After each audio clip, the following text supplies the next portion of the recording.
할렐루야. 오늘 신명기 40일 부흥의 24번째입니다.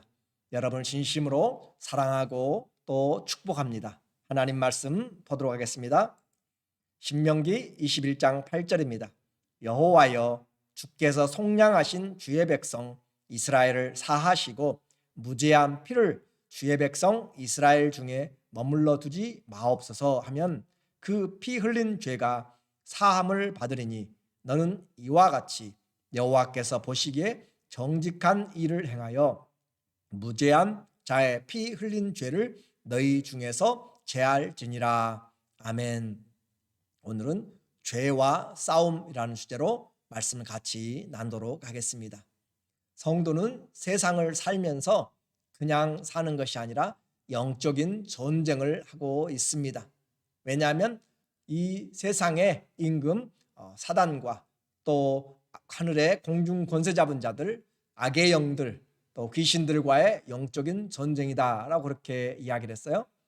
어제는 우리 신명기 20장을 통해서 앞으로 이스라엘이 만나게 될 원수, 곧 전쟁에 하는 국가들에 대해서 하나님이 그들을 향하여서 전쟁할 때 제사장들을 통하여서 말씀을 하고 있습니다. 그들의 숫자가 많고 그들이 많은 무기를 가졌어도 하나님은 결코 그들을 두려워하지 말라, 놀라지 말라, 떨지 말라, 염려하지 말라라고 주님은 이야기를 하십니다. 왜냐하면 하나님이 그들과 함께하기 때문입니다. 하나님이 싸우시기 때문입니다. 하나님이 그들을 구원하실 것이기 때문입니다. 그래서 외적인 적들을 대할 때 그들은 믿음으로 나가야 됩니다. 오늘 21장에서는 외적인 적보다 사회 안에 있는 적, 그리고 가정 안에 있는 적, 곧 죄에 대한 것입니다. 죄에 대한 설교는 쉽지 않습니다. 왜냐하면 그만큼 우리는 듣기 싫어하기 때문입니다. 그러나 진정한 부흥은 죄의 회개에서부터 시작합니다. 세례요한이 복음을 전할 때 그가 선포하는 메시지는 회개하라, 천국이 가까웠느니라 라고 그렇게 시작하면서 회개의 세례를 베풀었습니다. 예수 그리스도께서도 동일하게 회개하라, 천국이 가까웠다라고 그렇게 말씀을 전하였습니다. 회개한 자에게 하나님의 성령이 임합니다. 회개한 자에게 구원이 임합니다. 회개할 때 마음에 하나님의 은혜가 임하게 되고 부흥이 임하게 됩니다. 아무리 기도하고 아무리 말씀을 읽어도 내 안에 죄로 가득 차 있으면, 죄가 해결되지 않으면 거기에 은혜가 들어가서 거하지를 못합니다. 우리 안에 죄가 해결될 때, 죄가 사라져갈 때 성령의 은혜가 우리 안에 새겨지게 되고 하나님의 말씀이 씨를 내리고 많은 열매를 맺게 됩니다. 하나님이 능력이 없어서 우리를 구원하지 못함이 아니요 오직 너희와 나 사이에 죄가 가로막혀 있다라고 이야기를 합니다. 죄는 하나님 앞에 해결되어야 되는 것입니다. 물론 우리의 지옥 가는 죄는 예수님이 다 해결해 주셨습니다. 우리가 매일 범하는 이런 죄에 내가 회개를 해야 하나님과의 관계가 좋아집니다. 아들하고 전화하는 중에 이 죄는 매일 반복되는데 어떻게 할까요? 라고 하는 질문을 하였습니다. 그래요. 그럴다 할지라도 우리는 그것을 가지고 아버지 앞에, 하나님 앞에 내가 이렇게 또 죄를 지었네요, 용서해 주세요 라고 그렇게 이야기하면 그것을 버릇없다고 하든지 그것을 나쁘다고 할 부모는 없습니다. 오히려 그를 칭찬해주고 그래 힘들지, 그러나 죄는 버려야 된다라고 그렇게 하면서 격려해 줄 것입니다. 아버지와 자식이지만 그 안에 교제가 끊어지면, 죄로 인하여서 담이 막히면 그것은 친밀한 관계를 맺지 못합니다. 오늘 우리에게도 하나님과의 친밀함, 성령의 충만함을 받기 위해서는 죄가 해결돼야 됩니다. 하루를 살아가면서 죄와 얼마나 우리가 하나님 앞에서 싸우고 있는지 우리는 생각을 해봐야만 됩니다. 죄는 문 앞에 서서 우리를 기다리고 있습니다. 그래서 오늘 창세기 4장 7절에 내가 가인이 아벨을 죽이고 났을 때 하나님이 가인에게 하는 말씀입니다. 네가 선을 행하면 어찌 낯을 들지 못하겠느냐? 선을 행하지 아니하면 죄가 문에 엎드려 있느니라. 죄가 너를 원하나 너는 죄를 다스릴지니라. 자, 선을 행하지 않으면 악이, 죄가 문 앞에 사자처럼 웅크리고 있다라고 하는 것이에요. 우리가 선을 행하지 아니하면 악이 우리를 찾아옵니다. 그러므로 우리는 선을 행함으로 오히려 악을 물리쳐야 되고 선으로 악을 이겨야 되는 것입니다. 죄가 너를 원해요. 죄가 우리를 원해요. 우리 욕심이, 또 사단이 죄를 짓게 만들려고 생각을 바꾸고 미혹을 하고 유혹을 하고 여러 가지로 우리를 죄를 유혹합니다. 그러나 죄가 우리를 원해요. 그렇지만 가인 너는, 그렇지만 성도는 죄를 다스릴지니라. 죄에 대하여서 끊어내야만 됩니다. 그것이 성도의 영적인 내면의 전쟁입니다. 오늘 신명기는 그 사회 안에 일어나게 되는 그런 죄에 대하여서 한 가지를 우리에게 같이 나누었으면 좋겠습니다. 너희가 앞으로 들어가게 될 그 땅에 어떤 사람이 죽음을 당하였습니다. 누가 죽였는지 알지를 못합니다. 의문사입니다.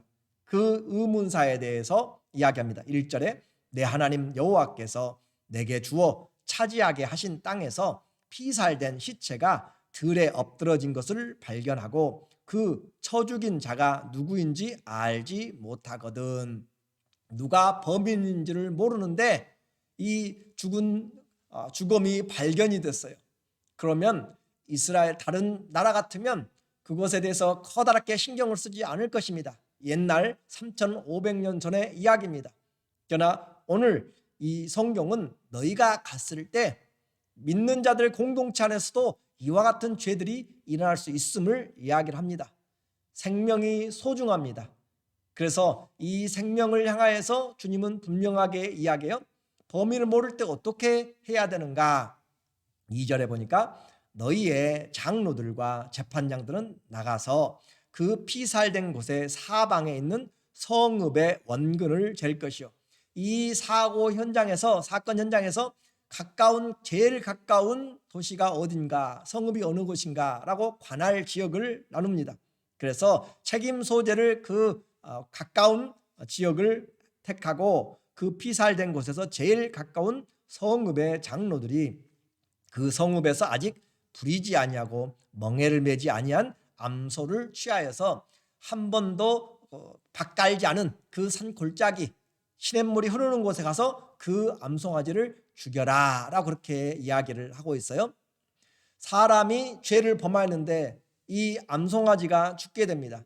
이것이 바로 하나님이 얼마나 죄에 대하여서 미워하시는가, 그것을 우리에게 이야기를 하고, 반대로 우리 사람의 생명을 얼마나 하나님이 소중히 여긴가를 이야기를 합니다. 자, 이제 사건이 일어났습니다. 그리고 그곳에서 제일 가까운 그 성읍을 찾았습니다. 그리고 그 재판장들, 그리고 장로들, 그리고 5절에 보면은 그곳에 이 제사장들까지, 자, 그 지역의 유지들이죠. 장로님들, 재판장들, 재판관들, 그리고 제사장들, 이와 같은 지역의 그 지도자들이 가서 이것에 대해서 소를 잡아서, 그리고 제사장이 그 피를 뿌림으로써 죄를 씻게 만드는 것입니다. 왜 이와 같은 일을 해야 돼요? 하나님이 가나안 땅에 들어가서 하려고 하는 것은 무엇이냐면 땅 뺏기 전쟁이 아니라고 했습니다. 죄가 찼기 때문에 하나님이 참고 참는 그 한계선이 넘어서 물이 댐의 수준을 넘어가면 터지는 것처럼 하나님이 참는 죄의 수준을 넘었을 때 하나님의 심판이 오게 됩니다. 하나님은 이와 같이 그 도시에 살인으로 인한 죄가 커지지 않도록, 그리고 죄로 인하여서 원망하는 사람이 죽으면 피가 하나님께 호소한다라고 그렇게 이야기합니다. 땅속에서 피가 하나님 앞에, 하늘에 계신 하나님 앞에 호소한다. 그래요. 세상은 알지 못합니다. 그러나 하나님은 그 모든 것을 보고 계십니다. 그래서 그런 살인의 죄, 또 살인의 죄가 그 도시에 쌓이게 되면 하나님은 심판을 하시게 됩니다. 해야만 됩니다. 그러면 이 성읍은 망하게 되는 것이에요. 그래서 그와 같은 죄가 환영하기 전에 하나님은 이 죄를 인하여서 회개할 사람이 없기 때문에, 범인이 없기 때문에, 안 잡혔기 때문에, 모르기 때문에 그 죄가 일어난 그런 상황들을 하나님께서 이 암송아지를 통하여서 하나님의 그 심판을 늦추시고 또 죄의 회개를 하나님께서 요청을 하고 있는 것입니다. 그 일에 지도자들이 다 모였다고 했습니다. 마을에 큰 일이 났습니다. 도대체 무슨 일인가? 그리고 거기에 그 리더들이 다 모였습니다.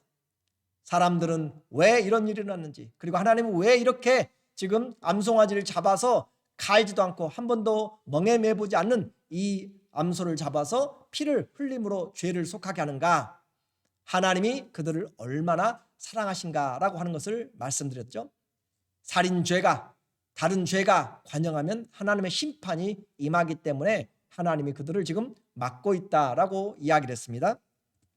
6절에 그 피살된 곳에서 제일 가까운 성읍의 모든 장로들은 그 골짜기에서 목을 꺾은 암송아지 위에 손을 씻으면서 말하기를 우리의 손이 이 피를 흘리지 아니하였고 우리의 눈이 이것을 보지도 못하였나이다 라고 하면서 그 사건에 대해서, 그 죄에 대해서 우리는 죄가 없으니 주님 용서하여 주세요 라고, 이 죄와 무관합니다 라고 그렇게 손을 씻는 행위입니다.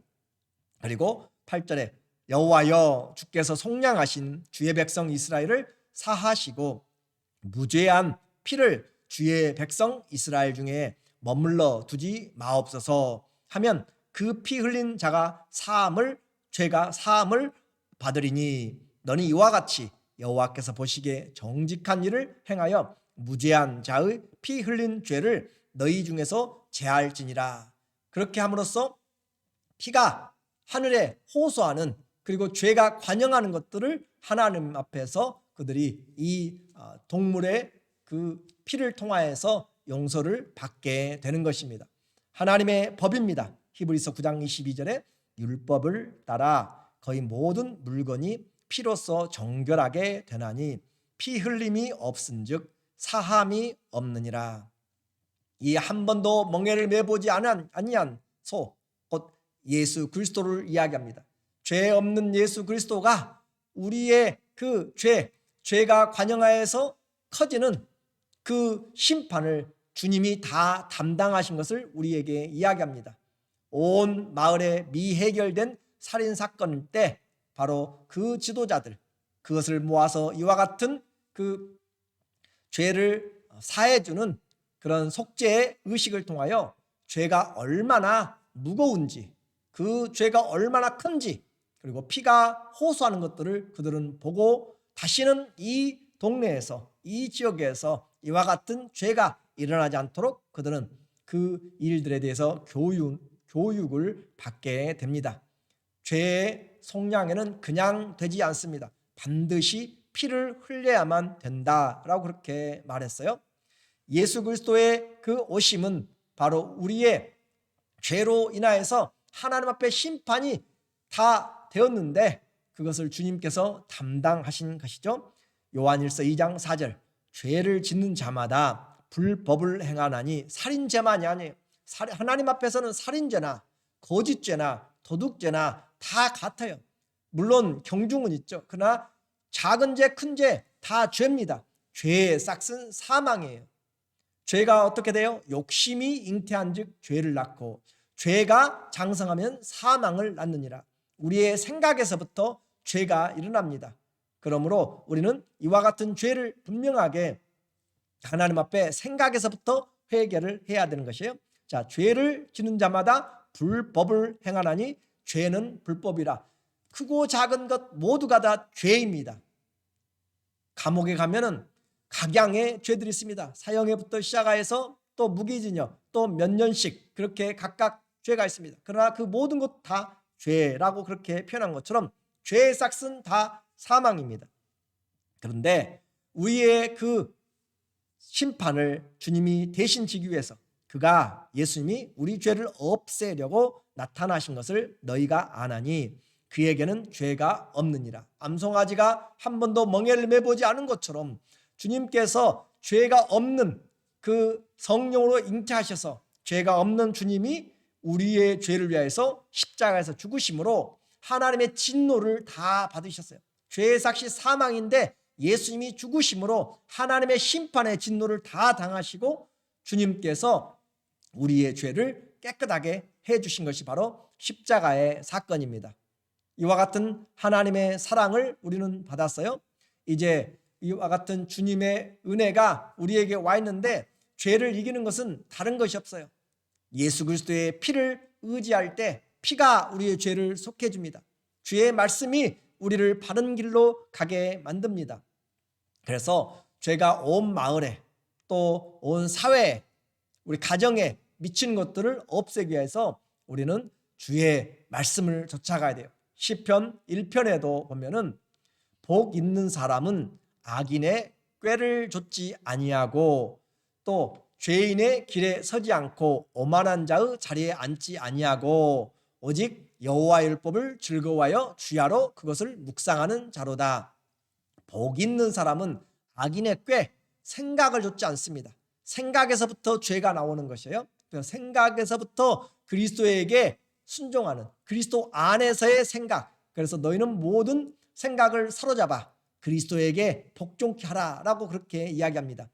우리는 주님이 우리의 인생의 주인만이 아니라 생각의 주인이시고 말의 주인이시고 우리의 이 행동의 주인이시고 모든 육체의 주인이 되십니다. 그분의 뜻대로 살아가는 것이 우리가 매일매일 이 현장에서 죄를 지어도 하나님 앞에 회개하고, 주님은 우리가 죄 없다고 하지 않습니다. 우리가 죄 있고 죄를 짓는데 회개하지 않는 것이 더 큰 문제입니다. 우리가 만일 죄 없다 하면 하나님 앞에 하나님을 거짓말하는 자로 만들어요. 그래서 우리가 하나님 앞에 죄 없다 하면 주님이 우리에게 그 죄에 대해서 분명하게 심판하십니다. 그렇지만 우리가 죄를 회개할 때 주님은 미쁘사 우리의 모든 불의를 죄 가운데서 우리를 주님께서 깨끗게 하실 것이고 모든 불의에서 우리를 깨끗게 하신다라고 그렇게 이야기합니다. 하나님 앞에서 우리는 온 믿음을 가지고 죄에 대해서 싸울 때 우리가 거룩에 참여하게 돼요. 하나님 앞에 성도의 가장 큰 신앙의 삶의 목적이 이제 거룩으로 나가게 됩니다. 세상 사람들은 거룩에 신경 쓰지 않습니다. 그러나 우리는 예수님 때문에 이 세상에서 믿음으로 하지 않으면 우리는 죄가 됩니다. 그래서 우리의 삶을 로마서 6장 12절에 그러므로 너희는 죄가 너희 죽을 몸을 지배하지 못하게 하여 몸의 사욕을 순종하지 말고, 우리의 죄가 몸을 지배하지 못하도록 그렇게 하라고 이야기합니다. 육신의 생각이 몸을 지배하면 죄로 가게 됩니다. 필경은 사망입니다. 그러므로 몸의 사욕을 순종하지 않고 성령에 따라서 가는 사람, 그 사람이 경건한 사람이고 거룩한 사람이고 하나님의 자녀입니다. 무엇이 죄인가? 하나님의 뜻에서 벗어난 것이에요. 하나님의 목적에서 벗어난 것입니다. 그래서 믿음으로 하지 아니한 것이 죄입니다. 로마서 14장 23절 의심하고 먹는 자는 정죄되었나니 이는 믿음을 따라 하지 아니하였기 때문이라. 믿음을 따라 하지 아니하는 것은 다 죄니라. 내가 믿음으로 행하지 아니한 것, 주님 안에서 행하지 아니한 것을 말합니다. 그러므로 오늘 믿음은 우리는 말씀을 묵상할 때 이기는 것이고, 또 부흥은 바로 죄와 싸워서 내가 내 안에 죄들을 몰아내고 성령이 충만하게 거할 때 부흥이 되는 것입니다. 주님은 말씀합니다. 원수들과 싸울 때 담대하게 가서 싸우는 것처럼 우리는 그들이 싸울 때 가서 하나님이 싸운다고 해가지고 대강 싸우는 것이 아니에요. 최선을 다해 싸우는 것입니다. 전쟁터는 창과 활과 또 화살로 피 흘리면서 싸우는 것이에요. 오늘 죄와 싸우되 우리에게 이와 같이 싸우라고 이야기합니다. 히브리서 12장 4절 너희가 죄와 싸우되 아직 피 흘리기까지는 대항하지 아니하고, 죄에 대해서 너무 무관심해요. 그냥 지나가겠지, 그냥 아무것도 아니겠지 라고 그렇게 생각합니다. 그러나 주님은 하나님을 바라보는 자들은 모든 범사에 하나님의 뜻을 추구해요. 그래서 바울은 고린도전서 15장 31절에 나는 매일 죽노라, 나는 날마다 죽노라, 죄에 대하여서 죽고 그리스도에 대하여서 사는 것입니다.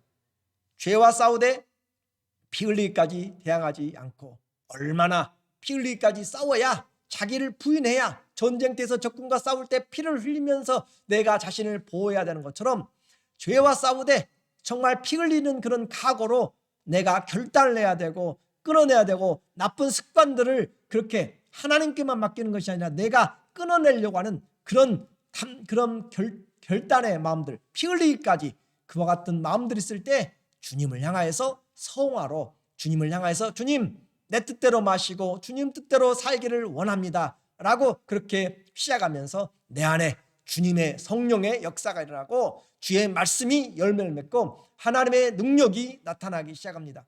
죄로 다 덮어버리면 하나님께서 우리와 교제가 끊어집니다. 죄를 뽑아내고 다 성령의 불로 태울 때 하나님의 성령의 역사가 불같이 일어나는 것이고, 하나님의 의로운 말씀들이 열매들을 나타냅니다.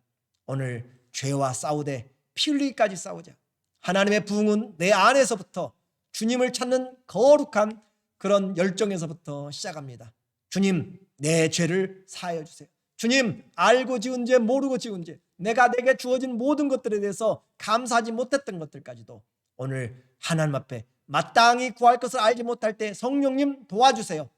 주님이 우리를 도와주셔서 이 죄와의 싸움에서 주님을 기쁘시게 하는 그런 믿음의 사람들 다 되시기를 주의 이름으로 축원합니다. 아멘. 기도하겠습니다. 하나님 아버지, 세상을 향하여서 우리가 싸워야 될 것이 무엇인지, 교회가 거룩해야 되고 성도들이 거룩해야 우리가 능력이 있습니다. 오늘 우리의 자녀들에게 말로 아무리 하여도 듣지 않습니다. 우리의 삶이 주님 닮아갈 때 세상이 우리를 두려워합니다. 죄와 싸우되 피 흘리기까지 싸우도록 하나님 아버지 직분이 중요한 것이 아니고 내 안에 수십 년 예수님을 믿은 그 신앙의 경륜이 중요한 것이 아니라 주님의 말씀이 내 안에서 얼마나 역사하는지, 내 안에 하나님을 향한 거룩한 그 열정들이, 주님을 향한 성령의 성화의 능력이 얼마나 주님 닮아가기를 사모하는지에 있습니다. 하나님 앞에서 우리의 허물들을 고백하고 날마다 주와 동행하는 믿음의 사람들, 성령에 끌린 사람들 다 되게 하여 주시옵소서. 예수님의 이름으로 감사하며 기도드립니다. 아멘. 우리의 삶의 진정한 능력은 바로 죄에 대해서 자유함을 얻고 또 하나님의 거룩의 영을 우리가 추구하는 것입니다. 하나님의 그 말씀 안에서 예수 그리스도의 피에 의지하여서 우리의 삶에서 피 흘리기까지 주님 내 안에 부흥을 주시옵소서 라고 그렇게 함께 도전하고 주님께 합당한 영광을 돌려드리는 우리의 삶이 되기를 다시 한번 주의 이름으로 축원하고 사랑하고 감사합니다.